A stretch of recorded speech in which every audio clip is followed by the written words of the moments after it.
aqui na casa com a sopa e o pão solidário. Então nós convidamos aqueles que puderem, da maneira que puderem também, colaborar doando farinha de trigo, fermento e legumes. Estaremos aqui sempre às terças-feiras pela manhã, então fica esse convite que serve como um alimento para tantas famílias, né? E é feito com muito amor, com muito carinho. Muitas vezes é a principal refeição que muitas famílias têm. Eu deixo aqui esse apelo a todos. Muito obrigada, boa noite, uma boa palestra. Passo agora a palavra para a nossa irmã Yara. Obrigada. Uma boa noite. Que Jesus nos abençoe a todos. Nós possamos aqui nos sentir em plena paz. Vamos ler uma mensagem inicial da nossa reflexão e que tem a ver com o tema da palestra que o Dr. Fábio vai abordar. O título da mensagem se chama Morte, consta no livro Episódios Diários, de autoria do espírito Joana de Ângeles, escrita pelo médium Divaldo Pereira Franco. A mensagem diz assim: tudo que nasce, vive, morre e se transforma. O corpo se organiza, tem o seu ciclo vital, desagrega-se e modifica as moléculas que o constituem mediante o fenômeno da morte. A morte é, portanto, acontecimento biológico inevitável para todas as formas vivas na Terra. Considera a fragilidade orgânica na qual te movimentas e, ao cair do dia, antes do repouso no lar, pensa na possibilidade de a perderes mediante a transformação pela morte. O sono é quase uma desencarnação. E ninguém tem segurança se despertará na aparelhagem física no dia seguinte. Faze uma avaliação do teu dia, busca retificar aquilo em que te enganaste, reprograma as tuas atividades e vive com a retidão que caracteriza aquele que dispõe de pouco tempo, confiando no prosseguimento da vida após o trânsito. Desenfaixa-te dos elos retentivos com a retaguarda, ou seja, com o passado, sempre que te sintas atado, recordando que a vida prossegue. E toda vinculação com os caprichos humanos representa sofrimento em programação. Todos os momentos que passam podem ser considerados adeuses. Assim, avança para o amanhã, libertando-te para alcançares o triunfo da tua imortalidade.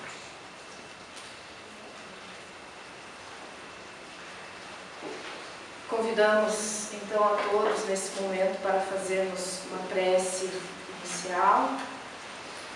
Podemos fechar nossos olhos, se assim desejarmos,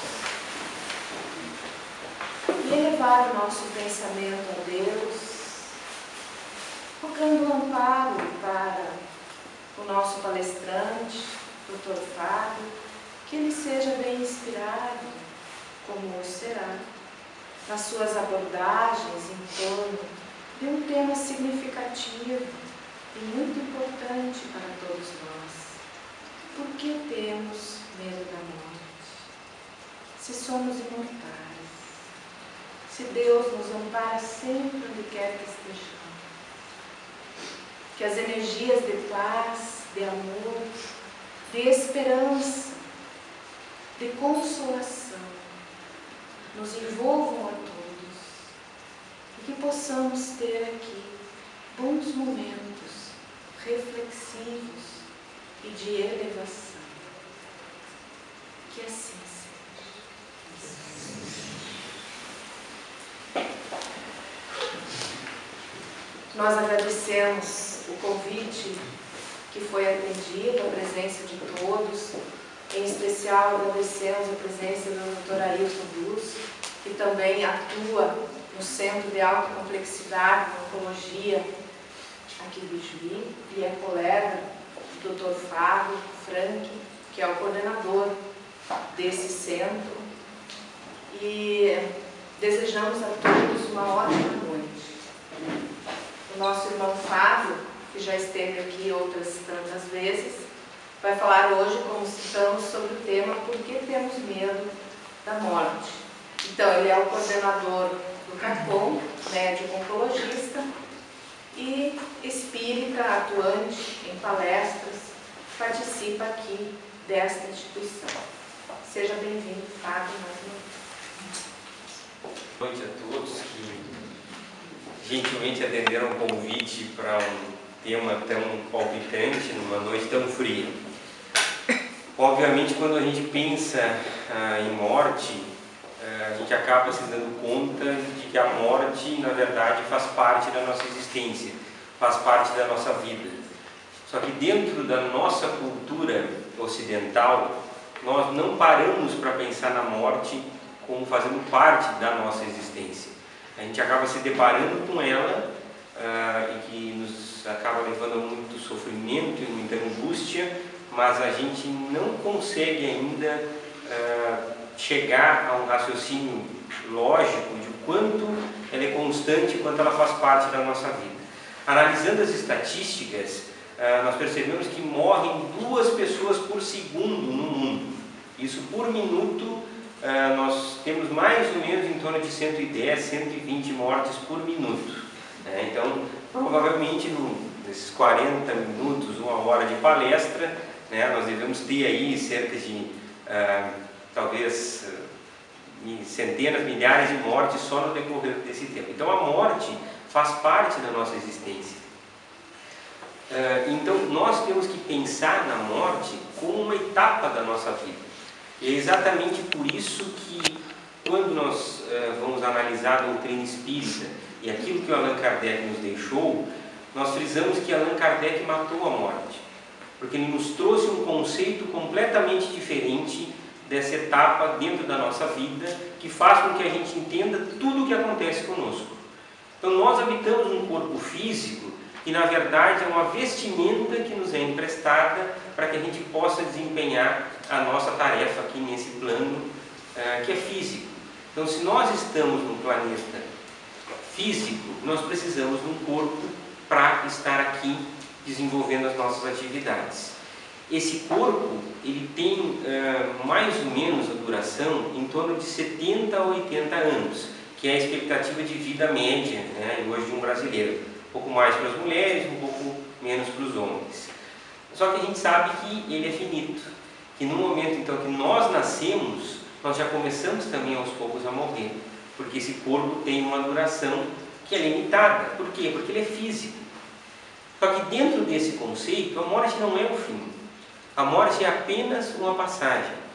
É apenas um momento onde nós devolvemos esse corpo, ao qual nós não vamos mais precisar, para a natureza, e prosseguimos a nossa existência, da mesma maneira como nós nos encontramos agora.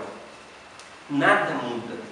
A natureza não dá saltos, não existem grandes transformações.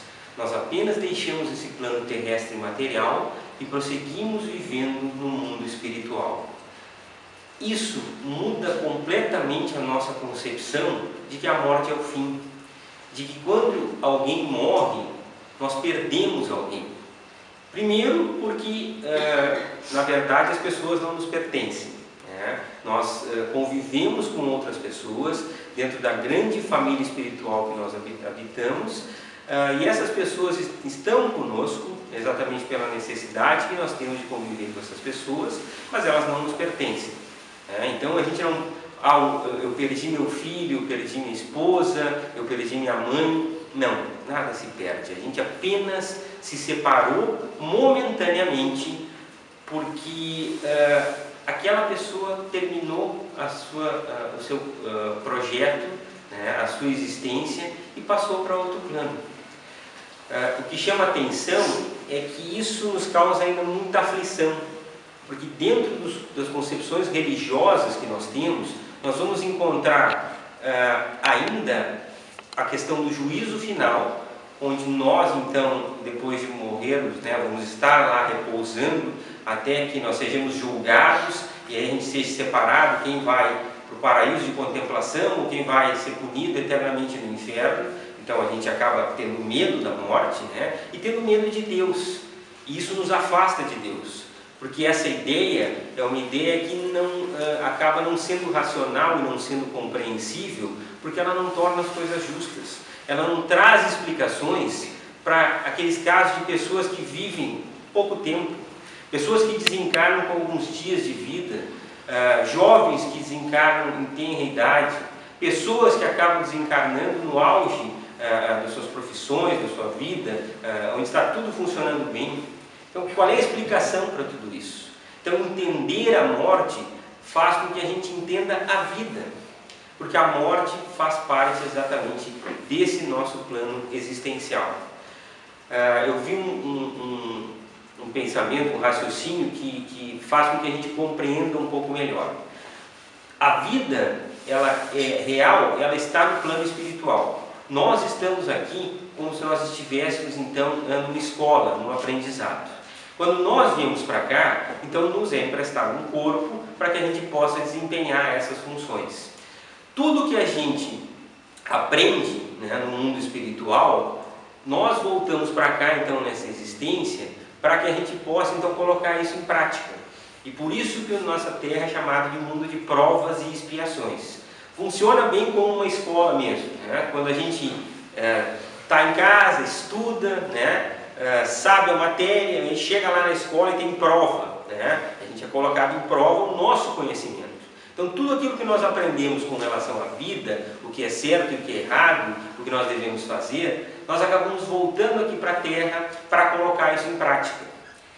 E aí, nem sempre a gente consegue se dar bem. Às vezes a gente se atrapalha frente às situações que o mundo nos coloca, porque ainda nós vivemos num mundo de muitas dificuldades, onde o mal predomina sobre o bem, onde nós temos ainda muitas imperfeições, muita perturbação no ar, e a gente acaba às vezes também se atrapalhando. Mas isso dá sentido para a nossa existência, porque de acordo com o que nós vamos desempenhar, então também nós vamos levar isso para a nossa vida que é imortal. Então, quando nós desencarnamos, nada muda. Nós continuamos sendo exatamente a mesma pessoa, com suas virtudes e com seus defeitos. Só que o corpo físico, quando chega então a hora de nós deixarmos essa existência, ele fica para trás, porque não precisamos mais dele. Isso é uma coisa que nós precisamos entender, porque nós não somos esse corpo que nós habitamos. Nós estamos com esse corpo que é nos emprestado para essa existência. E que vai chegar um momento que nós vamos ter que nos desligar desse corpo e prosseguir a nossa existência. E por isso que nós temos que parar para pensar o quanto nós ainda estamos muito apegados à questão material e deixamos um pouco todas essas concepções espirituais por trás. Tem uma piada que ilustra bem isso, né? Tem 3 amigos que estavam conversando o que eles gostariam, né, que dissessem no dia do velório deles, né? O primeiro disse: eu gostaria que dissessem que eu fui uma pessoa de destaque na sociedade, né? Eu fui uma pessoa muito importante. O segundo disse: eu gostaria que dissessem que eu fui uma pessoa de bem, né? E o terceiro, eu gostaria que dissessem: olha, ele está se mexendo, né? É exatamente para mostrar o medo que nós temos de poder, né, enfrentar esse momento. Por quê? Porque nós temos medo do desconhecido. E nós, se nós pararmos para pensar, a morte é um desafio e acaba sendo um grande segredo a ser desvendado, né, por toda a humanidade há centenas, há milhares de anos. O Espiritismo veio nos trazer uma nova concepção de que nós somos imortais, de que nada muda, de que quando nós deixamos esse corpo, nós prosseguimos vivendo com a bagagem que tudo que a gente faz aqui, seja de certo ou errado, nós vamos ter que prestar contas depois que nós deixamos esse corpo. E aí nós começamos a pensar então um pouco sobre a nossa existência. Será que nós estamos vivendo uma vida que quando nós chegar ao nosso momento da morte, nós vamos poder morrer com tranquilidade? Ou será que nós estamos deixando para trás tudo aquilo que a gente está fazendo? Usando exemplos, né? Francisco de Assis, numa determinada ocasião, estava lá capinando, né? No quintal, né? Arrumando lá uma horta, quando chegou então alguém da ordem franciscana lá, né? E perguntou para ele, né? Francisco, se você soubesse, né, que você fosse morrer amanhã, né, o que você faria? Ou se você soubesse que tem só poucos dias de vida, o que você faria? Ele olhou para a pessoa e disse: eu seguiria capinando, né, capinando o meu quintal, eu seguiria arrumando a minha horta. A paz de consciência de que a pessoa está fazendo aquilo que deve fazer, né? A certeza, né, de que a vida não acaba aqui, de que tudo que nós plantamos aqui, nós vamos colher mais adiante. Então, será que nós estamos realmente conseguindo viver da maneira adequada, ou será que nós acabamos acumulando bagagens que não são necessárias? Às vezes a gente vê tantas pessoas brigarem por questões materiais, né? Brigar por posses, por dinheiro, por poder, mas quando a gente parte, a gente não leva nada disso. E vejam quanto deve ser difícil prosseguir depois do desencarne, quando nós nos apegamos tanto a essas coisas, quando nós nos apegamos à nossa casa, ao nosso carro, à vida que nós levamos, nos apegamos tanto às pessoas, quando nós precisamos entender que isso tudo é necessário sim para o nosso conforto, mas que vai chegar um momento que nós precisamos nos libertar disso. Agora, tudo aquilo que nós adquirimos através da prática do bem, da prática da caridade, isso a gente leva conosco, porque é isso que vai fazer com que a gente possa evoluir moralmente e caminhar rumo às nossas necessidades. Nós costumamos sempre dizer que o Espiritismo nos mostra que nós fomos criados para caminharmos rumo à evolução, né, que é a perfeição relativa, que é a imagem de Deus. Então, certamente, nós não temos como atingir esse grau de perfeição numa única existência, nesses poucos anos que nós acabamos vivendo aqui. E por isso nós vamos ter que voltar várias e várias vezes. Aí, quando chega esse momento da separação, e esses dias até me chamou a atenção, uma pessoa me disse: mas para vocês espíritas deve ser fácil morrer, né? Vocês estão sempre lidando com isso. Espírita oncologista, então, nem se fala, né? Eu disse: não, pelo contrário, né? Você acha que a gente não sofre, que a gente não chora, né? Que a gente não se emociona? A gente fica triste quando vai viajar, quando fica longe da família, longe da esposa, longe dos filhos. A gente fica triste quando um bichinho de estimação morre, né? A gente fica triste quando se separa de um amigo que vai morar em outro estado e a gente nunca mais vai ver. Como a gente não vai ficar triste quando uma pessoa querida e amada parte? Isso é impossível. Agora, se a nossa visão da morte é que essa separação é uma separação momentânea e que logo em seguida nós vamos nos reencontrar, e vejam bem, a nossa noção de tempo é uma noção errada, né? Porque nós achamos assim: eu vou viver 70 anos, eu vou viver até os 80, 90 anos, é um tempão. A vida é um piscar de olhos. Eu uso de exemplo o exemplo de astronomia, né? O astro mais distante que nós enxergamos, ele está a 1 bilhão de anos-luz de distância da Terra. Então vocês imaginam nós viajarmos a velocidade da luz, né, durante 1 bilhão de anos para poder chegar nesse astro. E a gente acha que 90 anos, né, 100 anos são uma eternidade, não são nada. Então, o período que nós vamos nos afastar também das pessoas que nós amamos é um período curto. E por isso que quando alguém querido parte, com certeza essa pessoa que já está no plano espiritual, que já está sendo recebido, né, pelas pessoas que também o amam, né, e que já partiram antes, vai estar olhando para nós e dizendo que a gente prossiga a nossa existência, porque um dia a gente vai se reencontrar. né? Essa é a grande razão e a grande sabedoria da nossa existência. A morte não é o fim. A morte é apenas uma etapa, assim como é uma etapa o nosso nascimento. Então nós temos que pensar muito bem que, como a morte faz parte da nossa existência, nós temos que incluí-la também dentro dos nossos pensamentos diários, na maneira como a gente aborda e conduz a nossa existência. Porque se nós pensamos que a nossa existência é só essa, que a vida acaba aqui, então muitas das coisas que a gente faz aqui perde o sentido. Eu vou dar um exemplo para vocês, é a questão de a gente se cuidar ou não, de cuidar, né, do nosso corpo e do nosso espírito. Vocês acham que uma pessoa que está consumindo bebidas alcoólicas todo dia, fumando todo dia, ela está prejudicando só o seu corpo?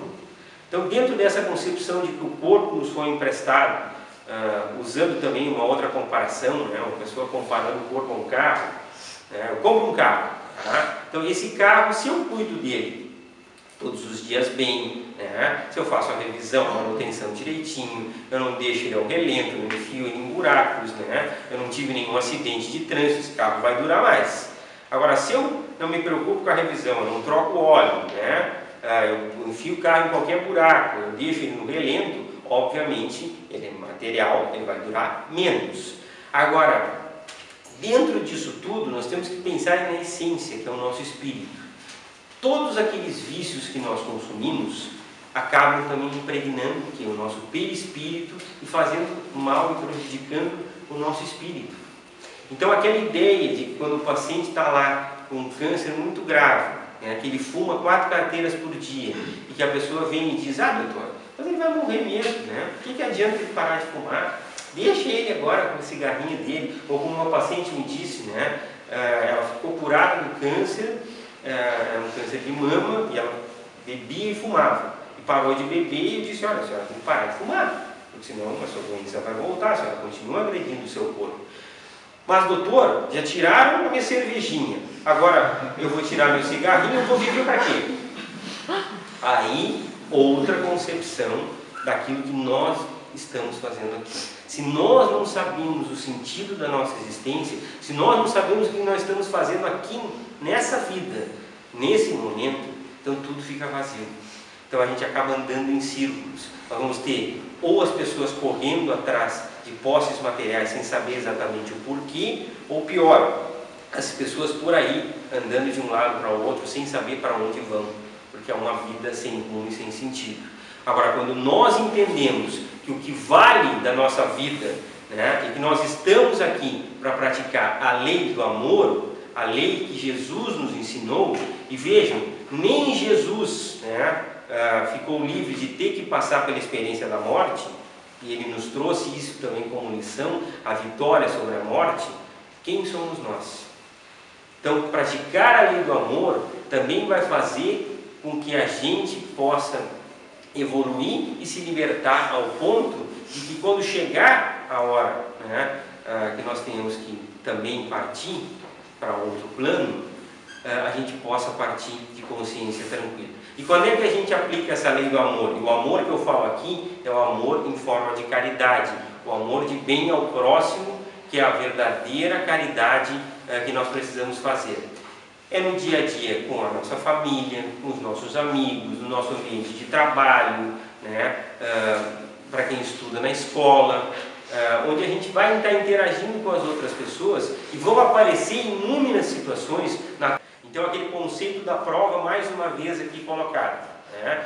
É muito fácil quando a gente está em casa, protegido, junto dos nossos familiares, né, e que a gente não se expõe. Agora, quando nós saímos e temos que conviver com as outras pessoas, e temos que interagir, e aí acabamos recebendo as cargas mais diversas, as energias mais diversas, convivendo com pessoas em dificuldade, com pessoas em perturbação, é que nós vamos ter que colocar em prática essa lei do amor. Essa lei através do perdão das ofensas, né, o perdão das imperfeições do próximo, onde a gente possa então também entender que nós não somos ninguém para julgar o outro, porque nós também erramos, nós também temos as nossas dificuldades. Então, dentro dessa concepção, a gente vai se preparando também para poder estar com a nossa consciência tranquila. Por quê? Porque é essa paz que faz com que tudo fique diferente o dia que nós tivermos que partir desse plano. É aquilo que eu comentei, né, da questão de Francisco de Assis. Ele estava lá, né, com a certeza absoluta de que ele estava no caminho do bem, no caminho correto. Isso não traz para nós paz de espírito? Isso não traz para nós, então, a certeza, né, de nós estarmos vencendo a morte e sobre a imortalidade da alma? Então, a separação através da morte é uma separação temporária. Nós não perdemos ninguém. Pelo contrário, nós apenas vamos nos separar durante algum tempo e nos reencontrar mais adiante. Uma determinada ocasião, eu fui chamado no hospital. Eu tinha uma paciente em torno de 75 anos que estava prestes a desencarnar, e de fato eu cheguei no hospital, ela acabou desencarnando.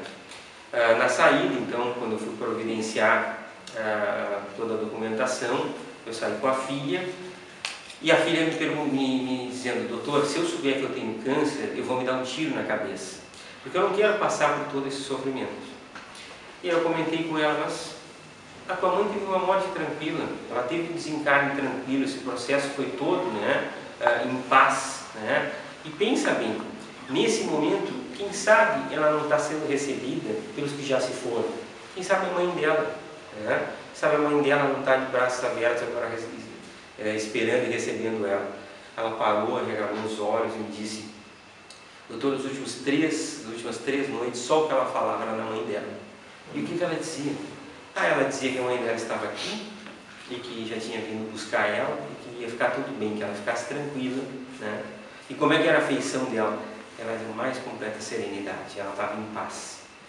Então, enquanto para alguns esse momento da separação é tão doloroso, né? Porque a pessoa que nós amamos está partindo, nós temos que imaginar que para outros tantos, essa pessoa querida está chegando, está voltando ao plano espiritual. E essa convicção, essa certeza na imortalidade da alma é que faz com que, não que a gente não sofra, né? Volto a dizer, nós sofremos sim, porque nós amamos as pessoas, né? Nós estamos movidos por um sentimento que, quando uma vida é interrompida ou nos é retirada, essa ausência, né? Esse vazio faz com que a gente sinta muito essa ausência, mas a fé, né, e a esperança de que nós vamos reencontrar essas pessoas torna tudo diferente. Não existe separação para sempre, não existe o fim, né, apenas etapas que nós vamos vencendo, né, e eu imagino que deva ser emocionante esse reencontro, deva ser emocionante pessoas que já partiram e que a gente possa reencontrar. Então isso dá sentido para as nossas vidas. Por que nós temos que sempre, quando alguém nasce e está voltando, né, para essa vida, a gente comemora, né? É uma felicidade, todos nós ficamos eufóricos com a vinda de outra pessoa. Então a volta para o plano espiritual tem que ser encarada da mesma maneira. Se nós pensarmos na morte assim, nós vencemos a morte. Então, como nós dissemos, Allan Kardec matou a morte no momento que nos trouxe todo o conhecimento da vida espiritual e nos permitiu então que a gente entendesse todo esse processo, entendesse tudo o que acontece conosco e, é claro, entender que a partir disso toda a nossa concepção de vida tem que ser modificada. Quando nós temos o conhecimento, então o conhecimento nos traz responsabilidade sobre aquilo que a gente faz, responsabilidade sobre as nossas ações, né? E principalmente entendendo que nós temos o livre-arbítrio para poder então conduzir a nossa vida e conduzir as nossas ações para o caminho do bem, para o caminho que a humanidade necessita, para o caminho que Jesus espera de nós, que é o caminho na qual a gente vai poder então transformar o mundo, transformar o planeta e nos transformarmos, né? Fazendo com que o homem antigo fique para trás e nasça um novo homem, né? Um homem que vai poder então se tornar verdadeiramente uma pessoa de bem. E é para isso que nós estamos aqui. É por isso que essa existência é um aprendizado. É por isso que nós estamos aqui expostos a tantas dificuldades, porque tudo aquilo que conhecimento que nós adquirimos no plano espiritual é colocado em prova mais uma vez. Eu estava lendo algumas apresentações ali do Divaldo que falava sobre a morte. Eu achei bem interessante ele comentando que com 86, 87 anos, né? Então todo dia ele acorda, abre os olhos, né? E se certifica de que ele está vivo ainda, né? Porque, claro, né, já está com 87 anos, né? É nada mais natural que ele, né, um dia, né, ele não vai estar mais aqui entre nós. Então a primeira coisa que ele verifica, ele passa a mão, né, nas cadeiras, coisas que estão perto, para ver se, né, se ele ainda tem contato com o mundo material ou não. E encara isso de uma forma natural. Por quê? Porque é assim que nós temos que encarar. Porque nós não podemos virar as costas para a morte. Vocês imaginam eu como médico se eu ignorasse a morte, né? Então eu vou tratar o paciente e penso que só existe a opção de ele ficar curado, né? Que não exista a opção também de ele não poder ficar curado e o tratamento não funcionar. Eu tenho que ter a opção também de que, então, se ele vai morrer, se isso é inevitável, o que eu posso fazer para poder auxiliá-lo?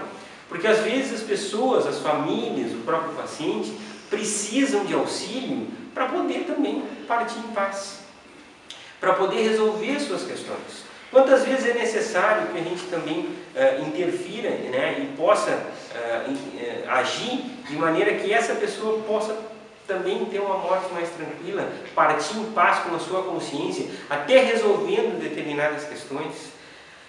Uma experiência que eu conto sempre nas minhas palestras, né, um paciente que agonizava, que a gente sabia que estava, né, muito próximo ao desencarne, mas que passou dias agonizando e não morria de jeito nenhum. E aí nós conversamos com ele: o que te falta? Né? O que te falta para você ficar em paz? Eu fui muito mal eu agi muito mal com o meu irmão. E eu gostaria muito, diante de morrer, pedir o perdão para ele. Então nós ligamos para esse irmão: olha, a situação é essa. E o irmão disse que morra. Que morra! Né? Diga para ele que ele pode morrer, que eu não vou perdoar. Né? E essa pessoa partiu assim, dessa maneira. Vocês acham que isso ficou resolvido assim? Ou vocês acham que eles vão ter que retornar para poder acertar isso? Então, o que nos espera além dessa existência? O que nos espera é o reflexo da vida que nós levamos aqui, da maneira como nós conduzimos a nossa existência aqui. Nós temos o livre-arbítrio. Então, se nós semeamos discórdia, se nós prejudicamos as outras pessoas, nós vamos também estar semeando o quê? Ódio, sentimento de vingança.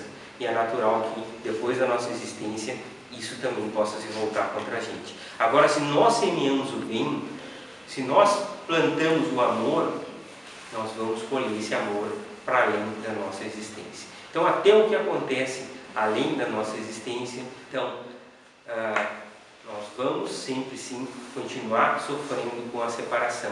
Mas quando nós sabemos que essa separação ela é momentânea, é temporária, né? E o próprio Divaldo, né, contava que se ninguém chorar no velório dele, ele vai ficar muito chateado, né? Porque se a gente tiver a possibilidade de, depois de desencarnar, ainda estar próximo e visualizando tudo que está acontecendo, né, a gente vai estar ali: puxa, mas ninguém veio no meu velório, né? Ou ninguém veio. O meu pai costuma brincar, né, quando ele fala de uma pessoa ruim, que vai faltar gente para carregar o caixão, né? Exatamente porque não foi uma pessoa de bem.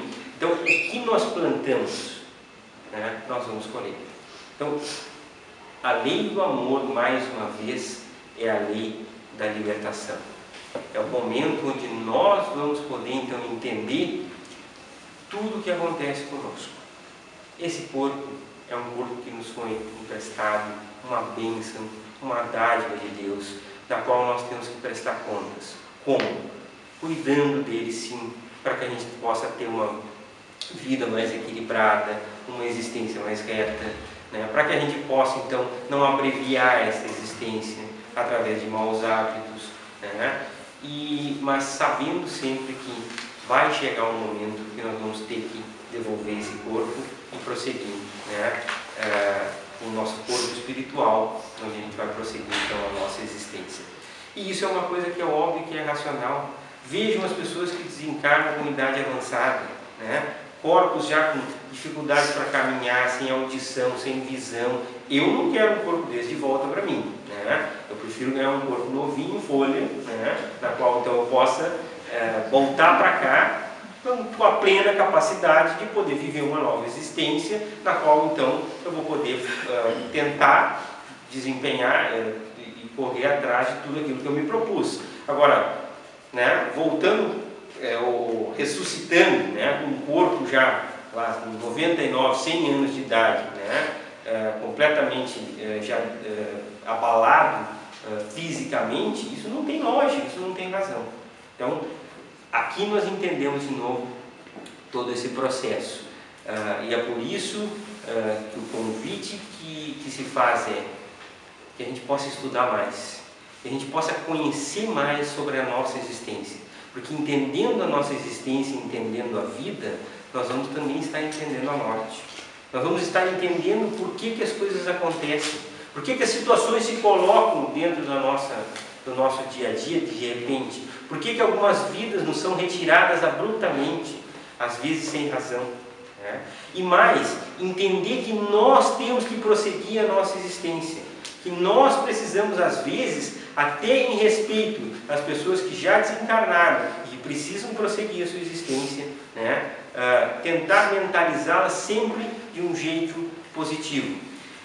Lembrar das pessoas, né, por aquilo que elas foram nos momentos bons. Não lembrar a pessoa no momento que ela desencarnou, no momento que ela estava doente, ou no momento que ela passou por um extremo sofrimento. Lembrar daqueles momentos bons que a gente viveu. Uma determinada ocasião houve um debate entre um padre católico, um pastor protestante, né, um espírita e um médico que era materialista e cético. Então, o pastor protestante falou sobre a Bíblia, que nós devemos temer a Deus e que se a gente não seguir o que está escrito ali, a gente vai ser castigado. Provavelmente todos nós, porque, né, nós somos imperfeitos e ninguém vai conseguir seguir aquilo à risca. O padre tentou explicar tudo pela semântica, então, pela visão do juízo final, né, pelo céu, o inferno, o purgatório. O espírita falou sobre a imortalidade da alma. E quando chegou a vez do materialista, ele disse: olha, eu invejo vocês porque vocês ainda têm a fé e a esperança. Mas eu, como tenho uma formação científica, eu não posso observar isso. Né? E eu trato pacientes todos os dias que tiveram grandes perdas de pessoas amadas, né, e que eles não veem uma explicação. E eles me contam aquilo e eu fico olhando para eles, né, sem saber o que dizer. Porque se eu não acredito em nada, né, que esperança que eu vou dar para eles? Eu não tenho esperança para dar. Até que eu tive um insight. Esse insight me dizia o seguinte: você teve de perguntar para as pessoas, vocês tiveram momentos bons?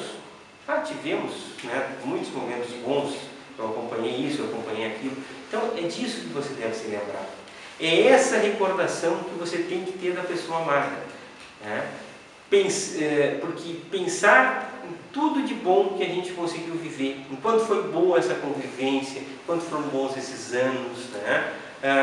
Porque isso também nos afasta daqueles pensamentos mais depressivos, né? Pensamentos mais que nos colocam mais para baixo, e principalmente pensando do ponto de vista espiritual, faz que a gente possa mentalizar essas pessoas, né, de uma maneira elevada, que a gente possa auxiliá-los também na sua jornada e na sua caminhada. Então, às vezes é necessário a gente viver o luto, sim, né, mas libertar essas pessoas para permitir que elas possam prosseguir o seu caminho, sempre preservando a sua memória na lembrança dos bons sentimentos, fazendo orações, pedindo que essas pessoas estejam bem amparadas, que possam prosseguir o seu caminho, porque não tenham dúvida, muito em breve, né, se nós tivermos uma conduta adequada aqui, nós vamos, no momento da nossa desencarnação, podermos também reencontrar essas pessoas que vão estar lá de braços abertos, né, com um sorriso largo, nos esperando para que a gente possa também prosseguir a nossa jornada. E nós vamos ter que renascer aqui tantas e tantas vezes quanto forem necessárias para a nossa evolução. E renascendo, obviamente, nós vamos também ter que deixar esse corpo ou outros corpos que nós venhamos habitar várias e várias vezes. Essa é a lei da natureza, né? E é disso que a nossa vida é constituída. Esse caminho rumo à imortalidade, seres imortais que somos todos nós. Para encerrar, e antes de passar para as perguntas, eu deixo então aqui um pensamento de Confúcio que ilustra bem tudo que a gente falou essa noite, né? Confúcio nos dizia que nós temos que levar a vida, né, de uma maneira tão intensa e tão adequada no caminho do bem, ao ponto de que, assim como quando nós nascemos, todo mundo sorria e nós chorávamos, quando chegar o momento da nossa morte, que todos estejam chorando e a gente possa partir sorrindo. Essa é a mensagem que eu gostaria de deixar para vocês na noite de hoje. E como de costume, agora a gente abre para perguntas, até ficar um tema, né, que é do interesse de todos. Obrigado, meu amor.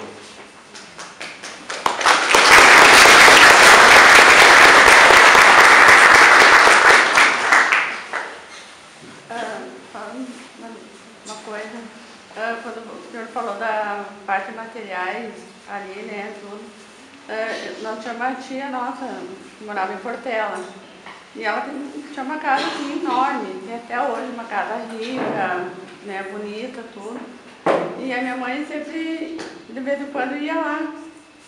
Daí ela sempre tinha uma cozinha separada, tinha a mesa na sala, tudo ali. Daí a mãe queria tomar café, tipo, na sala, né, assim, uma sala grande, mais bonita. E aí a minha tia resolveu fazer na cozinha ali, né. E a minha tia, assim, sempre ela não queria sujar a casa, não queria gastar o dinheiro dela, nada. Daí a minha mãe sempre dizia, não, tu vai arrumar a sala, vamos tomar café na sala, não tem por que tomar na cozinha. E hoje, assim, ela morreu, né, tá morta já, há anos, assim, e quem mora na casa dela é só a filha dela. O que adiantou, de repente, todo aquele luxo, né, assim, ficou ali, agora não tem ninguém para cuidar nem direito das coisas. E veja o quanto deve ser difícil também partir, né? Quanto deve ser difícil para ela, porque se a gente é tão apegado a essas coisas materiais, né, a gente tem dificuldade também de deixar essas coisas para trás e acaba sofrendo muito, né, até poder se libertar com relação a tudo isso. Por isso que nós devíamos sim, quem de nós não gosta da sua casa, basta viajar uma semana, né? Ficar uma semana fora, a gente gosta da nossa casa, do nosso travesseiro, da nossa cama, mas nós temos que viver de uma maneira que, se isso nos faltar, que a gente não fique e viva infeliz por causa disso. Que a gente possa também ser feliz em outro local, eu adoro o meu carro, mas se um dia eu não puder ter mais esse carro, né, que eu não seja infeliz por causa disso, né, porque eu tenho as minhas pernas com várias intervenções plásticas, né, e a gente vê pessoas escravizadas com relação a isso, como se envelhecer fosse, né, errado, como se ficar de cabelo branco ou sem cabelo, né, Ayrton? Ou a gente ter rugas ou ter alguma limitação física fosse o fim do mundo, mas não, porque exatamente isso faz parte da nossa existência, e abençoados, né, somos nós que vamos poder ainda chegar à idade mais avançada, né, porque é sinal de que nós ainda podemos fazer várias coisas dentro dessa existência.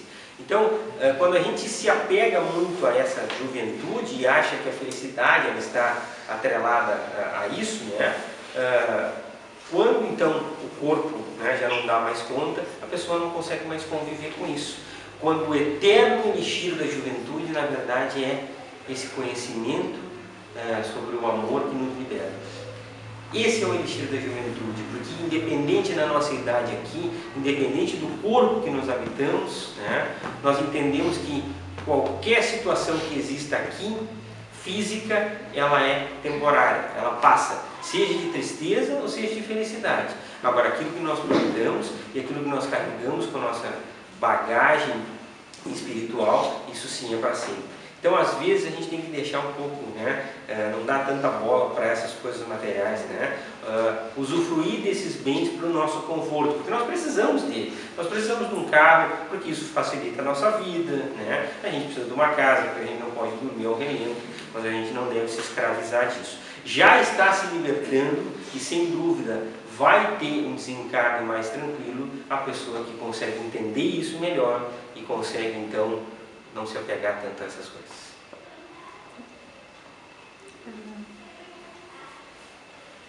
Como que vê a morte pelo alcoolismo? A pessoa que de tanto consumir ou ter um vício, ela morre.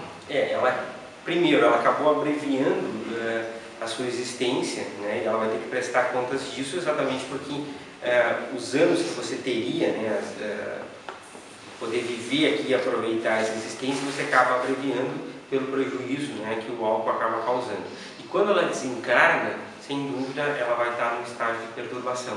Ela vai ter que passar também então por todo um tratamento e todo um amparo para poder se desintoxicar. Por isso que eu falei antes da questão dos vícios, que então, se possível, você já consiga parar aqui nessa existência. Vou tentar, né, já estar parando aqui nessa existência, porque você já consegue chegar no plano espiritual longe desse vício. Porque assim como as coisas boas permanecem, as coisas ruins também. E essas sensações, elas ainda levam bastante tempo para desaparecer. Então, isso falando em comida, falando em bebida, falando em drogas, falando em álcool, falando em sexo, falando em várias outras sensações que são relacionadas à busca do prazer pelo corpo, que ainda é uma busca instintiva e primitiva, né? E as pessoas tentam fugir da realidade, seja pelo álcool, seja por outras coisas, porque às vezes a realidade é insuportável para elas, porque elas não conseguem entender tudo o que acontece, é o vazio existencial. E esse é o grande problema hoje da nossa sociedade, da humanidade. E é preocupante porque nós temos que passar isso para os nossos jovens também, né? Passar esses valores, passar esse conhecimento, né? Do que é importante e o que não é, o que ela tem que levar em consideração na sua vida e o que não precisa, né? Para que ela possa então também estar protegida contra essas tentações que certamente vão acontecer. Então, uma pessoa que desencarne pelo alcoolismo, ela vai ter que passar então por todo um período de tratamento e ela vai necessitar ter a compreensão, né, de o quanto aquilo foi prejudicial até ela receber amparo, poder se reequilibrar. Isso às vezes pode ser um processo longo, mas a vida continua, ela carrega consigo. Mas a grande questão aqui é que, veja, não existe um fim. Você sempre vai ter a esperança de poder se recuperar e seguir em frente. E a morte trágica, assassinato, suicídio, homicídio? Claro, esse é um desencarne mais violento, né? E faz com que, então, ao contrário de, por exemplo, quando a gente desencarna por doença, que a gente vai sendo desligado aos poucos, a gente é desligado abruptamente. Mas óbvio que também aí nós temos os nossos méritos, né? Se isso estava dentro da nossa programação, né? Ou se isso foi causado pelas nossas, né, pelas atitudes erradas que a gente levou aqui, pela nossa imprudência. Às vezes você morre no trânsito em alta velocidade, né? Como eu vi, vai passar hoje na TV, os jovens agora brincam de roleta russa com as motos nas sinaleiras, né? Como prova de coragem, né? Então, esse é um suicídio inconsciente. Você acaba desencarnando assim, você vai levar muito tempo, né, até se dar conta do que aconteceu, de poder resgatar. Se você, pelo contrário, né, você foi vítima da imprudência de outra pessoa, né, você, óbvio, vai levar um tempo até se dar conta do que aconteceu, mas vai receber todo o amparo exatamente pela sua evolução espiritual. Então, a nossa evolução espiritual, ela começa o que nós estamos fazendo aqui, as nossas atitudes, os nossos gestos do dia a dia. Então isso faz toda a diferença. Então quando nós paramos para pensar na nossa morte, nós estamos preparados? Hoje, será que eu teria plena consciência? Porque senão nós vamos cair sempre naquele conceito. Se eu acho, né, eu sempre brinco aqui com a Patrícia, minha esposa, que quando eu conheci ela, não era espírita, né? Eu era um médico que era cético e que não acreditava em nada. Então acabou, né? Então eu estava lá trabalhando e sempre com aquela ideia de, estou trabalhando um monte aqui, mas depois que eu morrer eu vou descansar, né? E aí quando eu virei espírita, essa ilusão acabou, né? Então agora eu sei que eu nunca mais vou descansar, né? Agora, se você tem o pensamento de que, porque nós seguimos trabalhando em outras vidas, né? Esse trabalho é incessante. Então aquela ideia, né? Vocês vejam quando a pessoa morre, coitado, descansou, eu olho e faço assim, né? Resolvo, né? A gente tem que respeitar, mas cada um tem a sua concepção. Mas para a pessoa que desencarna, se ela acredita que morrer é descansar, às vezes ela vai ficar parada lá, estacionada, durante anos até se dar conta. Vai ficar às vezes dormindo, né? Porque ela acha que é aquilo, né? Até ela se dar conta. Não, mas espera aí, a vida continua, né? E eu preciso seguir então o meu caminho.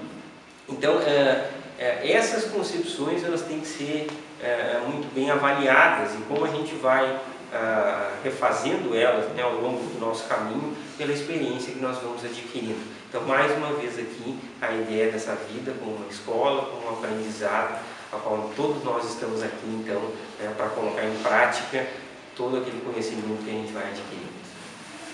Assim, sobre as mortes coletivas também resgate, expiação, né? Certamente sim, pela necessidade que nós precisamos. Não é naquele local, por acaso, que tu está ali. Tipo, não, e é exatamente por isso que algumas pessoas escapam, né? Nós sempre temos as histórias das pessoas que às vezes insistiram, né? Tipo daquele do voo da Tânia, que deu uma tragédia, um exemplo. Exatamente, eu conversei com colegas que chegaram na porta do avião, xingaram a atendente que tinham que entrar, porque tinha um compromisso, e a atendente, não, acabou o embarque, você não vai entrar. E se você insistiu, vou chamar a polícia, né? E no outro dia a pessoa estava lá, levando flores e agradecendo, né? E mais uma vez o meu mas que as pessoas não entendem, né? Mas exatamente porque nós necessitamos dessa visão do que vem depois, né? E vejam bem, se você tem algo a resgatar, se você tem algo ou por alguma questão em outra existência você prejudicou alguém, o que você mais vai querer é poder resgatar isso para poder prosseguir com a sua consciência em paz. Então, quando eu penso nos desencarnes coletivos, eu penso basicamente que essas pessoas devem estar com um sentimento de libertação, exatamente porque elas fecharam esse ciclo e vão poder prosseguir em frente, né? Então, isso torna as coisas justas. Então, mais uma vez, não existe a condenação, né, para o resto da vida, e nada, né? Chico Xavier sempre dizia isso, né? O Emmanuel mandou ele botar no pé da cama assim, tudo passa, né? Essa é a tatuagem do Neymar, viu como o Neymar é um cara espiritualizado. Tudo passa, mas as coisas boas passam e as coisas ruins também passam. Então a gente tem que saber que a vida é feita desses tipos. Então, às vezes nós precisamos resgatar a oportunidade. Hoje, talvez, né, habitando esse corpo, né, tem para a gente fazer um exercício aqui de imaginação, o corpo que nós habitamos hoje com relação ao mundo espiritual é como se nós estivéssemos dentro do escafandro. Sabe o escafandro, aquela roupa que a gente bota e vai, né? Então a gente não tem a percepção, a gente está ali protegido, mas não tem a percepção do mundo espiritual como deveria ter. Quando a gente sai da água e tira a roupa do escafandro, e aí o desencarne, né, a gente consegue então ter a plenitude do que é a vida espiritual e do que acontece conosco. Então vejam como nós estamos ainda distantes, né, desse entendimento de tudo que acontece conosco, mas basicamente é entender que as pessoas que partiram e as pessoas que já se foram, elas sem dúvida estão prosseguindo o seu caminho, estão bem, muito em breve aguardem por nós. Tomara que não tão em breve assim, né? Que a gente ainda possa ter tempo aqui de cumprir determinadas ações. E para quem perdeu alguém querido, isso é interessante. Às vezes a gente tem aquela ideia de eu quero morrer junto, a minha vida não tem mais sentido. Mas, gente, basta olhar para o lado e você vai ver que você tem outras pessoas que vivem com você. Você tem outros filhos, tem outros familiares, outras pessoas que te amam, que precisam de você. Né? E você precisa superar aquela dificuldade exatamente para seguir em frente. Essa é a lei da vida e essa é a lei natural. E se nós estivéssemos na situação oposta, isso eu falo para todos os familiares que perderam algum doente com a gente. Se você estivesse na situação de ter partido e tivesse a oportunidade de olhar para cá, né? Olhar para as pessoas que estão chorando, estão sofrendo, você diria o quê? Acontece comigo toda hora. Eu tive um rapaz de 30 e poucos anos que desencarnou de um câncer bem agressivo, era a irmã que cuidava, e aquela irmã batalhou os melhores tratamentos, ela fazia de tudo por ele, né? E o tratamento não funcionou, estava no plano, ele desencarnou. Se passaram 7 meses, essa irmã me ligou chorando e dizendo: doutor, eu me cobro muito, não consigo dormir, não consigo viver, porque eu podia ter feito mais por ele. Mas você fez tudo, nós fizemos tudo que a medicina tinha, né, à disposição, era o caminho dele. Aí eu parei um pouco assim, né, também me veio a intuição: vem cá, você sonha com ele? Sonho muito, sonho várias vezes. E ele está bem no sonho?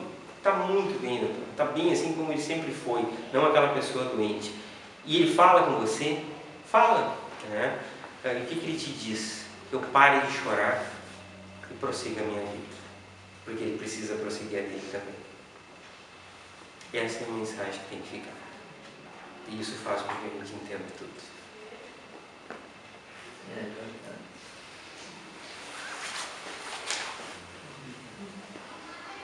Tem a questão das preces também, né? Ela falava daqueles desencarnos mais violentos, né?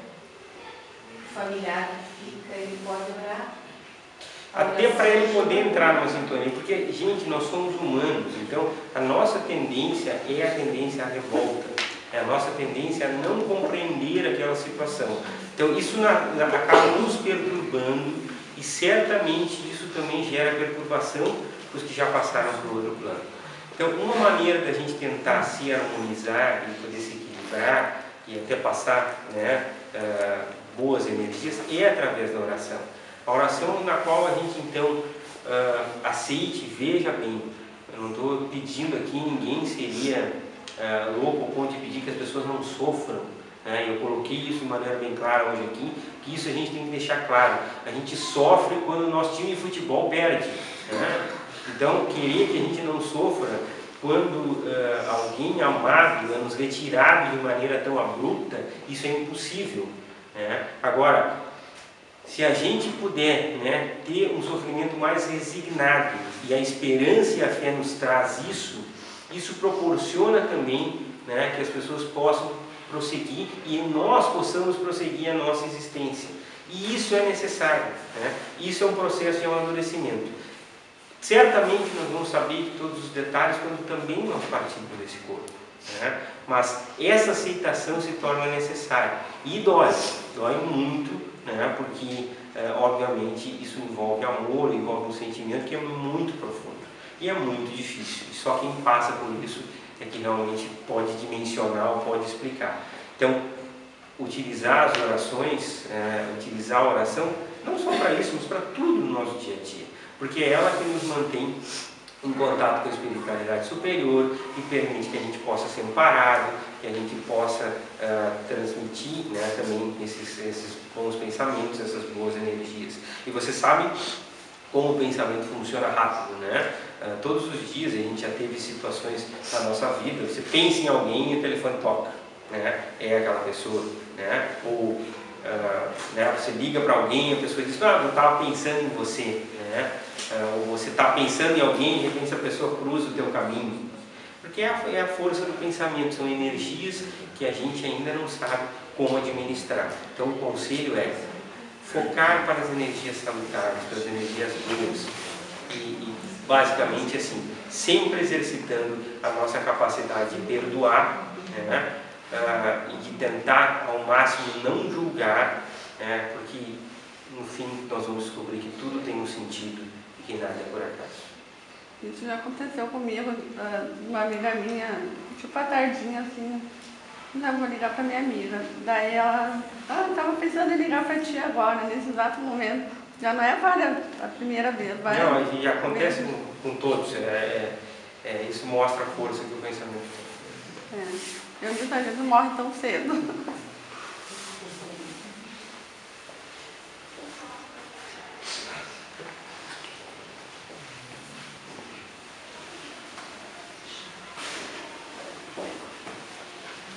César, para a gente fazer um encerramento.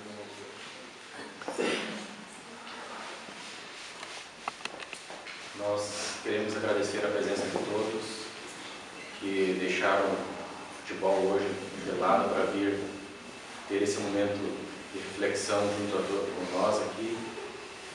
Também enfrentaram o frio, a chuva. Agradecemos a presença e agradecemos ao Dr. Fábio pela reflexão da noite. Vamos juntos, nesse instante, unir os nossos pensamentos, aqueles que desejarem fechar os olhos para estreitar o laço, a ligação com o nosso Mestre Jesus, para buscarmos uma prece que parte do coração, buscarmos auxílio para nós, primeiramente, para sairmos daqui e refletirmos sobre as questões da vida, do espírito, para entendermos suas consequências, sempre buscando os ensinamentos que o nosso Mestre Jesus deixou e que é o modelo, que é o exemplo para nós seguirmos. Pedindo também nessa prece pela nossa família, pela sua união, pelos nossos filhos, que também entendam e que possamos passar a eles os ensinamentos do nosso Mestre Jesus.